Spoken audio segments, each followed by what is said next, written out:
Coucou tout le monde, j'espère que vous allez bien. Bon, alors c'est pas classique, mais voilà, en mode camping avec mes petits chaussons, la nature, l'arrière-fond en mode ambiance camping, où tout le monde est parti au pestacle. Mais la vieille Zaza, elle est où? Eh ben, elle est en contact aux animaux. Alors je vous fais cette petite vidéo parce que la situation m'a poussé à faire un autocentrage et donc à pouvoir prendre du temps pour venir vous papoter. Voilà. Alors tout le monde est en train de faire la fête parce que y a des animations ici. Et moi j'ai décidé de rester tranquille pour faire le vide intérieur et pouvoir me retrouver un petit peu. Parce qu'en ce moment, je ne sais pas si vous êtes nombreux dans ce cas-là, mais je ressens que ça brasse quand même énormément au niveau énergétique.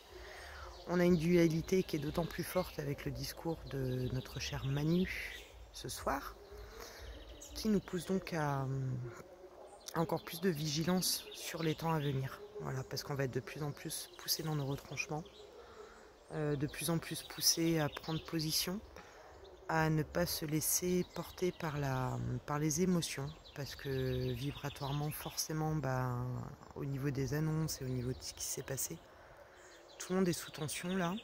Chacun pense défendre de son bon droit son bout de beefsteak. Mais on oublie une chose simple, c'est que chacun est libre de faire ce qu'il veut quand il le souhaite. Et que nul n'a de décision à nous apporter. Bon, je vous fais un petit tour d'horizon en même temps. Et c'est bien là le grand problème qu'on a nous au niveau de l'humanité. C'est qu'on a tendance à se laisser driver là et c'est juste plus possible. Donc je vais profiter de cette vidéo pour faire un petit retour sur le grand monarque et sur toutes les attentes qu'ont beaucoup de gens et ce qui est compréhensible au regard forcément de ce qui se passe au niveau mondial, ce qui se passe entre les humains, etc. Honnêtement, mon point de vue, il est simple. Si j'étais à la place d'un grand monarque ou du Christ ou de n'importe qui, j'attendrais un minimum que les gens soient prêts aussi à se bouger et c'est un peu ce qu'on m'a dit là-haut. C'est-à-dire qu'il y a des possibilités de changer, il y a des possibilités de saisir cette porte qui a été ouverte là par l'obligation incessante du port du masque, maintenant de la vaccination. On nous pousse à, comment vous dire ça, accepter des choses qu'on n'aurait pas acceptées en temps normal. Et du coup, ça nous pousse aussi, nous, dans nos propres responsabilités, dans nos propres positionnements. Et là où je dis qu'il y a une porte qui est ouverte, c'est parce qu'avec un ami, on a eu une discussion il n'y a pas longtemps. Un QQ, tu vas te reconnaître, si tu m'écoutes. On a eu une discussion à ce sujet-là et on se disait on va dans le mur. Et il y a quelqu'un qui a une chaîne vidéo, je ne veux pas faire de pub ici, mais qui a parlé de ce mur justement. Et on en parlait avec QQ de ce mur. Et en fait, on sait ce qui est proposé au niveau 3D, on sait ce qui est proposé au niveau de la matrice, entre guillemets, qui est créée au niveau mondial. Mais on a une porte qui est entrouverte aujourd'hui pour pouvoir aussi nous positionner sur ce qu'on veut. Non plus réagir par opposition et par colère et par manifestation et tout. On voit que ça ne marche pas. Mais réagir consciemment, en conscience, dans chacun de nos actes, à aller vers des choses simples, à recréer un renouveau. On a une possibilité de créer un nouveau monde, mais le problème c'est que on attend que quelqu'un prenne la décision et dans ce quelqu'un, il y a le grand monarque, il y a l'attente de la résurrection d'un Christ, il y a l'attente de tout ça. Mais derrière, une seule personne ne pourra pas changer les choses au niveau, à l'échelle mondiale ou au niveau général. Le changement, il va commencer par nous-mêmes. Pourquoi je vous dis ça ? Parce que si l'humanité n'est pas prête à changer en son sein, alors on va laisser passer les petites voitures. Si l'humanité n'est pas capable et n'est pas enclin à changer elle-même de ses habitudes, n'est pas enclin à se reconnecter à la nature, n'est pas enclin à se reconnecter à la première essence, à sa première essence, c'est-à-dire ce qui nous constitue, ce qui va nous aider à survivre, l'élément dans lequel on vit. À la base, on ne vit pas dans du béton, on ne vit pas entouré de Wi-Fi, on ne vit pas entouré de 5G, on ne vit pas entouré de consommation excessive. Les besoins vitaux qu'on a, ils ne sont pas dans la société telle qu'elle est définie actuellement. On est en train d'alimenter un système pour lequel on est en train de lutter sans cesse, mais la lutte, elle ne sert à rien. Ce qu'il y a, c'est qu'il faut créer le changement qu'on souhaite voir en ce monde. Alors je ne sais plus qui disait ça. Soit le changement que tu souhaites voir dans ce monde. Pourquoi ? Tout simplement. Alors là, il y a la joie des enfants qui passent. Tout simplement pourquoi? Parce que vous, quand vous allez commencer à changer de point de vue, d'habitude, que votre positionnement il va être différent, que votre énergie elle va changer. Alors excusez-moi, je suis fatiguée, donc j'ai beaucoup de mal à articuler. Et en même temps, ça va être un boogie-boulga habituel, hein, mais chacun y trouvera son élément de réponse. Il est beau mon chausson, hein, un Birgit. Pourquoi ça va changer au niveau mondial et au niveau de l'entourage? Parce que vous allez changer vibratoirement. On a l'aura, on a les chakras, vous les connaissez, mais on irradie une fréquence. Plus votre fréquence à vous, elle va se modifier, plus elle va modifier autour de vous. Tout ce qui va être autour de vous va forcément bénéficier de cette belle énergie et va forcément s'en alimenter. Et les mêmes personnes ou les mêmes choses qui sont autour de vous, qui vont absorber cette énergie, qui vont la modifier, qui vont eux aussi se transformer, vont avoir le même effet d'incidence sur les autres qui vont côtoyer, ou sur les endroits où ils vont aller, sur les lieux de vie où ils habitent. C'est hyper important en fait, et ça fait quelques jours déjà qu'on me tanne à vous faire cette vidéo. Et comme je devais partir en vacances, bon bah j'ai retardé, je suis humaine, hein. Et j'ai mes limites aussi d'ailleurs. Mais là je trouvais que le moment était propice pour le faire. Alors attendez, il y a Gérard qui passe. Voilà, Gérard est passé. Tout ça pour en venir à quoi? Que le bien que vous allez vous faire à vous, en définitif, il va irradier autour de vous et ça va donner un petit peu, même si c'est pas au niveau vibratoire, comment vous allez réagir, les gens vont quelque part un petit peu se modeler à ce changement de conscience ou à cette capacité à se modifier ou à voir les choses autrement. Ça c'est hyper important puisque le changement du monde il va partir de là. Et c'est un changement qu'on attend depuis des cycles et des cycles. Toute prophétie a annoncé des changements. Sauf que l'humain, par défaut, attend un meneur et attend quelqu'un qui va lui donner la marche à suivre. Sauf que la spiritualité dans son essence propre et dans son essence la plus pure vous invite à être qui vous êtes et à donc radier cette vibration non pas au niveau égoïste, mais au niveau qu'être à part entière et être vivant dans un système d'autres êtres vivants, du grand tout, comme je le dis régulièrement. Tout comme on se régit les uns les autres. Donc ça c'est un premier point. Et c'est la raison pour laquelle je ne ferai pas de vidéo supplémentaire sur le Grand Monarque, puisque je pense que le tour a déjà été fait dans cette vidéo, et qu'en mon sens, Bobby, on va dire que c'est Bobby joue à la balle, en ce sens, les informations concernant le Grand Monarque, elles ont été données. Vous voyez, même les enfants, ils veulent pas que je parle du Grand Monarque, c'est pour vous dire. C'est pas les miens. Hein. Je pense que les choses sont claires. Alors je vais attendre qu'il passe. Voilà. Donc le Grand Monarque. Le tour a été fait dans la vidéo. Le Grand Monarque, il ne va pas venir dans la rue vous crier sur une chaîne YouTube ou dans des médias que c'est le Grand Monarque et qu'il est là. Ne serait-ce que pour sa sécurité. Et il attend aussi certainement que tout le monde soit prêt à accueillir ce changement-là. Sauf que on n'est pas du tout dans cette énergie-là à proprement parler actuellement. Et tout ce qui va se passer dans les prochains mois va être décisif pour la suite. Tout à l'heure, je vous parlais d'une porte à saisir, une porte entrouverte qui est là. C'est la porte entrouverte qu'ils nous ont laissée après le confinement. Les gens ont eu le temps de réfléchir, les gens ont eu le temps d'écouter les différents discours qui se sont faits de ci, de là sur la méchante maladie qui circule, sur toutes les possibilités qu'il y a de se faire entre guillemets vacciner. Voilà, les gens ont eu le temps un petit peu de prendre en considération ce qu'ils ont entendu, vu, ou les témoignages qu'ils ont pu récolter au niveau médical, au niveau paramédical. Je pense qu'on a assez d'informations aujourd'hui pour commencer à sortir de la pensée unique et à réfléchir par soi-même. Voilà. Et je pense que les personnes, que ce soit le Grand Monarque ou d'autres qui doivent venir aider, ne se manifesteront uniquement que quand il y aura une masse critique qui sera atteinte pour pouvoir acter un changement. Parce que là, franchement, ça sera un coup d'épée dans l'eau.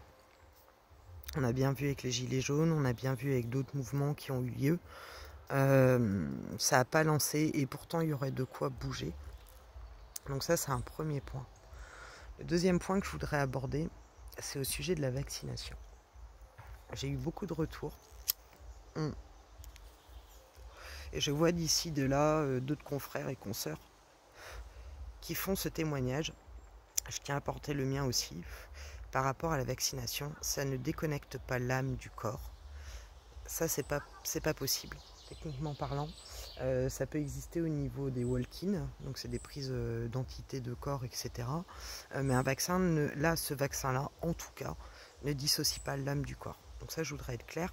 Par contre, ce qui se passe, c'est ce que j'ai constaté en soins, et qui est, on va dire, allez, si je dois faire une moyenne, on dirait 7 sur 10, 7 personnes sur 10. J'arrive pas à travailler la pinéale. Et la glande pinéale, c'est la glande qui gère donc les hormones. Donc dans ces hormones, vous allez avoir la sérotonine qui contribue au bien-être mental. Vous allez avoir la mélatonine qui perturbe le sommeil. Vous allez avoir également des hormones qui stimulent à l'auto-immunité. C'est une glande qui est hyper importante. Et c'est une glande qui est aussi, vous allez sentir le sourire dans ma voix, mais c'est parce qu'en fait, au fur et à mesure que je parle, il y a de plus en plus d'animaux qui viennent.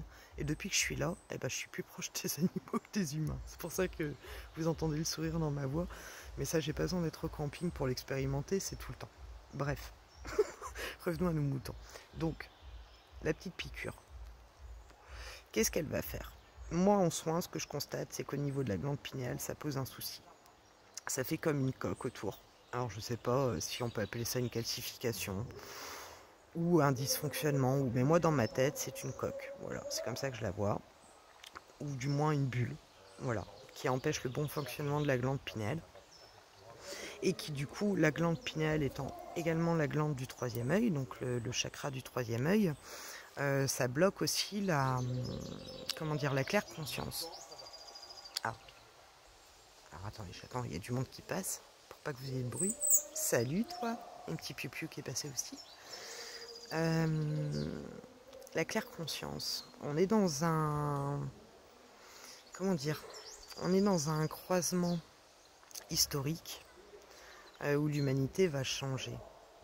L'humanité va changer par plusieurs formes. C'est-à-dire qu'elle est en train de changer au niveau du fondement même des sociétés. On voit aujourd'hui avec le discours du président que les droits fondamentaux humains ces Nuremberg ont été bafoués. Alors je vais tourner la caméra parce que je veux pas que les enfants soient en visu. On va avoir donc là aujourd'hui des droits humains qui sont bafoués, clairement, en obligeant des gens à se faire injecter un produit qui est encore en phase d'expérimentation. Donc au niveau pratique, on a ça qui vient d'être complètement, mais alors poussé du pied proprement. Ça veut dire qu'en profondeur, il y a d'autres lois qui vont être modifiées. Donc au niveau pratique et au niveau sociétal, il y a des choses qui vont se passer et qui vont changer clairement le cours de l'avenir. Mais il y a aussi des changements énormes qui sont en train de se produire au niveau vibratoire également. Ne serait-ce que par l'éveil des consciences, mais aussi par la Terre qui est en train de monter au niveau de la fréquence de Schumann et qui est prête à secouer les puces. Et quand je dis secouer les puces, eh ben c'est nous. On est des parasites. C'est un peu cru, mais c'est clairement ce qui se passe.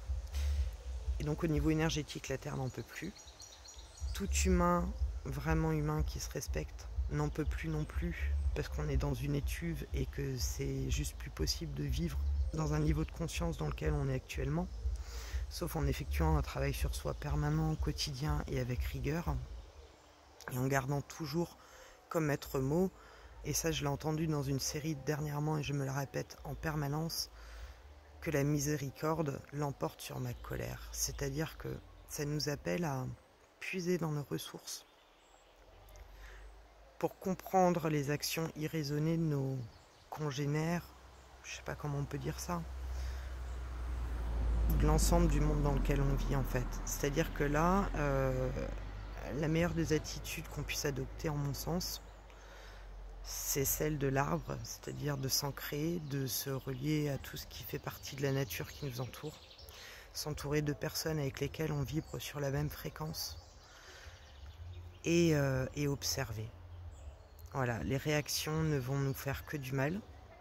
C'est des réactions excessives qui risquent de nous porter à faux.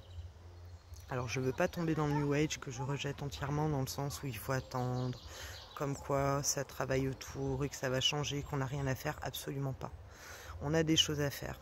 Mais je pense que c'est important qu'on les fasse de manière plus subtile. Et qu'on commence à les faire en méditation, en projection de pensée, en travail en loi d'attraction. David Mogiel en a parlé dernièrement. À l'utiliser non plus au niveau personnel, mais au niveau collectif et dans une intention de bienveillance et pas pour en tirer de profit. C'est-à-dire que là, il est urgent en fait que ça bouge. Et qu'on commence tous, chacun de notre côté, à utiliser nos compétences, non plus que pour soi, mais pour l'ensemble. Et naturellement, les personnes qui ne pourront pas de toute façon continuer sur l'avenir qui peut se dessiner en parallèle, d'un bord comme d'un autre, enfin, j'ai même pas envie de parler de bord, mais quelle que soit la nature du besoin qu'on a de vivre ou d'expérimenter ou de ce qu'on projette, à un moment donné ou à un autre, le tri va se faire. Mais voilà, enfin, je sais que c'est un peu cafouillis tout ça, mais j'avais vraiment besoin de venir vous parler de tout ça, et à la fois de ce besoin humain de chercher un sauveur, alors qu'en fait le sauveur il est vraiment en vous, quoi. C'est vraiment pas pour vous faire chier ou pour vous dire arrêtez d'attendre quelqu'un, mais c'est vraiment pour vous rappeler que le pouvoir il est vraiment à l'intérieur de vous, et que attendre éperdument un sauvetage extérieur ou quelque chose qui vient de l'extérieur, vous risquez juste à la désillusion en permanence, tout le temps.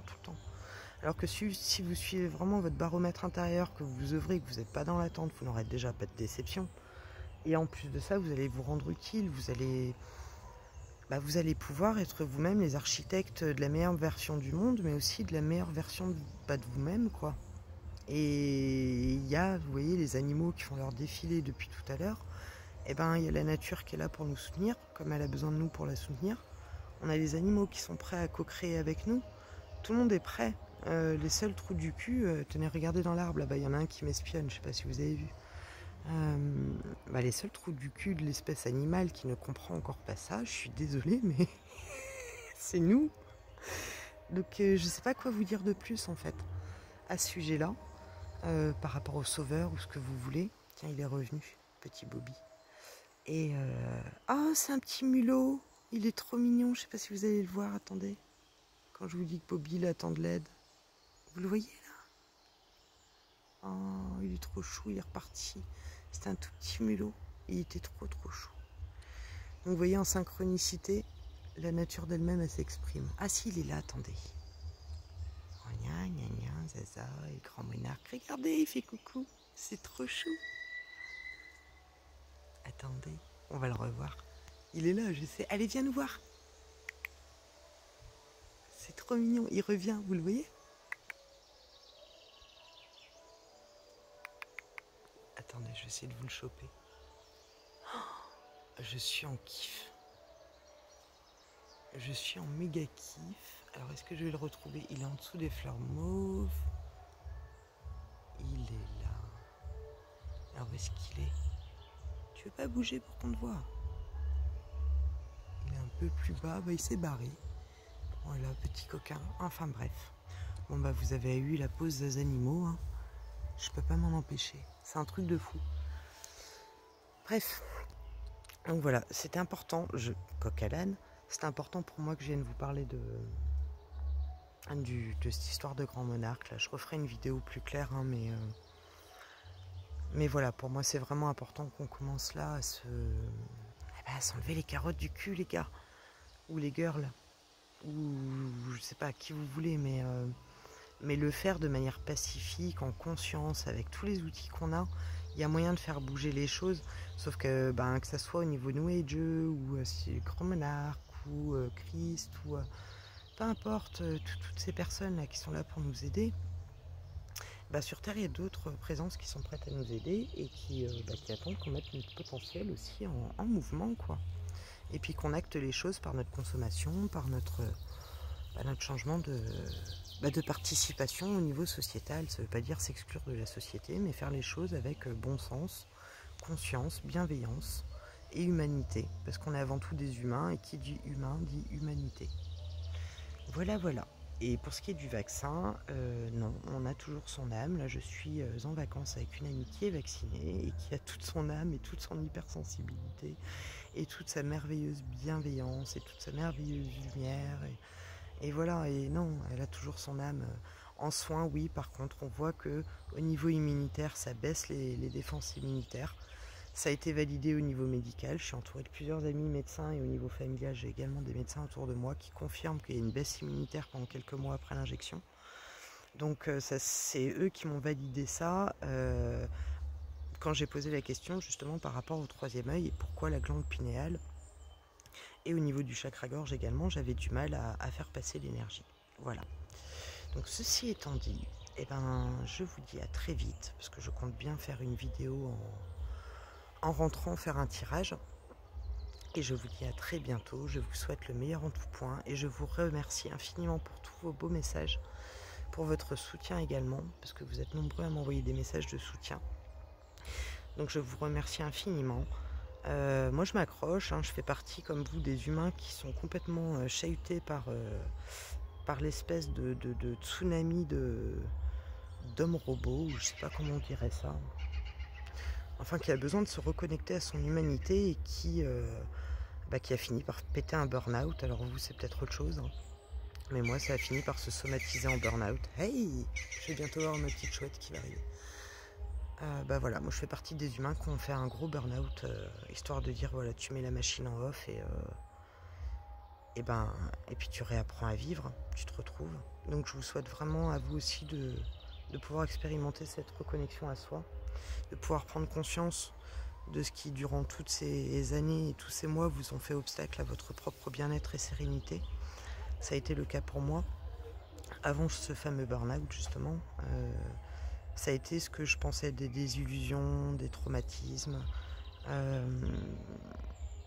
des manipulations, tout ça. Et en fait, pas du tout. Ça a juste été des cadeaux que la vie m'a fait pour me permettre de me rendre compte qui autour de moi faisait partie de ma famille de cœur. On a Roger qui vient de se poser là-bas. Je sais pas si vous allez le voir. Qui faisait vraiment partie de ma famille d'âme, ma famille de cœur. Qui autour de moi étaient les humains. Et qui autour de moi œuvrait pour la même chose, alors qu'on soit artisan de lumière ou ce que vous voulez, peu importe. Le tout c'est qu'on œuvre dans la bienveillance et que tout ça soit fait sans attente de reconnaissance, d'engraissement personnel, d'abondance financière, de tout ce qui, après, si vous avez l'abondance financière et que vous savez derrière la redistribuer, parce que je connais beaucoup de personnes qui font ça, sous le biais d'associations qui redonnent à des assos pour des animaux ou pour des sans-abri ou pour des gens qui ont besoin. Voilà, cette abondance-là, elle est créative. Mais tout le reste, c'est juste alimenter un système. Et la colère, la peur, la tristesse, la rancune, la compétition, tout ça, ça ne fait qu'alimenter ce pourquoi tout bon travailleur de lumière ou tout bon humain est censé travailler contre. Voilà. Donc, donnez pas à manger à ces énergies-là. Créez du positif, apportez-vous du positif, absorbez du positif, ne vous entourez que de gens positifs, que de gens qui vous font du bien, avec qui vous vous sentez soutenu tout autant que vous les soutenez. Donnez-vous ce cadeau-là d'expérimenter cette vie-là, où tout est juste, où tout est dans le juste équilibre, où rien n'est dans l'excès. Parce que partout où il y a l'excès, et en fait, c'est poison, quoi. C'est poison et là on n'est plus dans le juste. Voilà. Désolé, hein. On a continué à papoter sur mes ondes. Je vous fais des bisous, je vous dis à très vite en tout cas et prenez bien soin de vous. Profitez bien de cet été et bichonnez-vous et retournez à la rencontre de vous-même et contemplez ô combien ce simple chemin-là vers soi il fait du bien. Allez, gros bisous, à tout vite. Le meilleur en tout point pour vous toutes et tous et tout ce qui est. À très vite.